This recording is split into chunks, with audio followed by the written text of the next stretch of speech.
কথায় আছে জানেন, মাছ অনেকেই খায়, কিন্তু দোষ হয় দিনের শেষে মাছ রাঙার। রাজ্যের শাসক দল তৃণমূল কংগ্রেসের অন্দরেও এখন এই বিষয়টা প্রায়শই চোখে পড়ছে। কেউ দোষ করে দোষের ভাগিদার হচ্ছেন না, কেউ আবার দোষ না করেই দোষের ভাগিদার হচ্ছেন বলেও অভিযোগ উঠছে। সম্প্রতি একটা উদাহরণ দেওয়া যাক। মালদা পুরসভার মোট আসন 20টি, তৃণমূলের দখলে আছে 18টি, বিজেপির দখলে রয়েছে 2টি আসন। বিগত লোকসভা নির্বাচনে মালদা এই পুরসভা কেন্দ্র থেকে মানে যে পুরসভার ব্যাপ্তি রয়েছে, পুরসভা এলাকা সহ মালদার বিভিন্ন জায়গায় দেখা গেছে যে তৃণমূল কংগ্রেসের রেজাল্ট কিছুটা হলেও যেন খারাপ হয়েছে। আর তার দায়টা চেপে গেছে এই মালদা পুরসভার 9 নম্বর ওয়ার্ডের কাউন্সিলর তথা চেয়ারম্যান, প্রাক্তন চেয়ারম্যান কার্তিক ঘোষের ওপর। তিনি দাপুটির নেতাও বটে, তাই তিনি একরাশ ক্ষোভও উগড়ে দিলেন। সম্প্রতি দলের শীর্ষ নেতৃত্বের নির্দেশে, বলা যেতে পারে মমতা বন্দ্যোপাধ্যায়ের নির্দেশে, তাকে চেয়ারম্যান পদ থেকে সরে যেতে হলো। সমস্ত দায় নাকি তার, যে মালদাতে কেন তৃণমূল কংগ্রেস বিগত লোকসভা নির্বাচনে খারাপ রেজাল্ট করেছে, এ সমস্ত দায় কিন্তু ওই কার্তিকবাবু।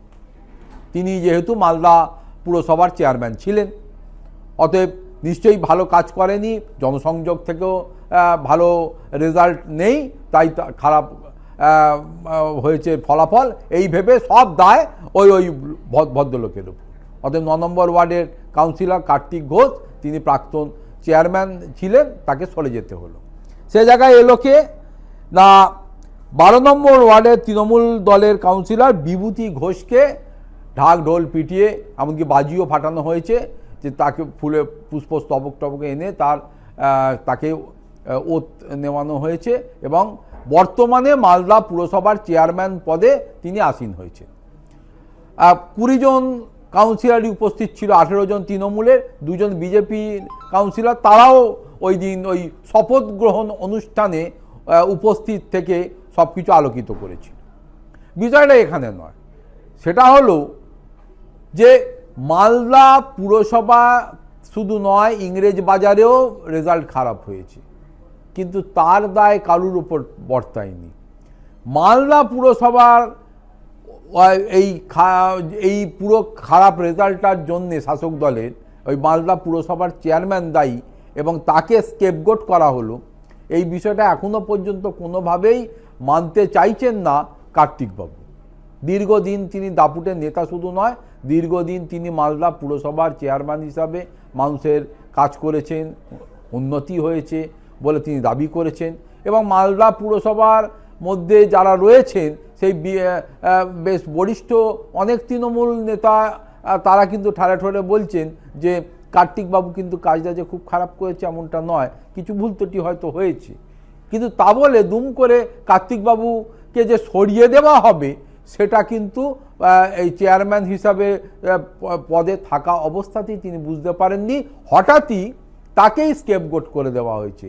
আর এই নিয়ে তিনি কিন্তু যথেষ্ট বিব্রত এবং বলা যেতে পারে যে দিন যত গড়াচ্ছে তত নিজের দলের নেতা নেত্রীদের ওপর তিনি কিন্তু ক্ষোভ উগড়ে দিচ্ছেন। ফলে শাসক দলের ভিতরে বা অন্দরে এই ধরনের ক্ষোভের বহিঃপ্রকাশ শুধুমাত্র ওই মালদা পুরসভার প্রাক্তন চেয়ারম্যান কার্তিক ঘোষের নয়, এই জাতীয় অনেক জায়গায় অনেক পারমুনেশন কম্বিনেশন হচ্ছে, অনেককে সরিয়ে দেওয়া হচ্ছে, অনেককে নতুন পদে আনা হচ্ছে।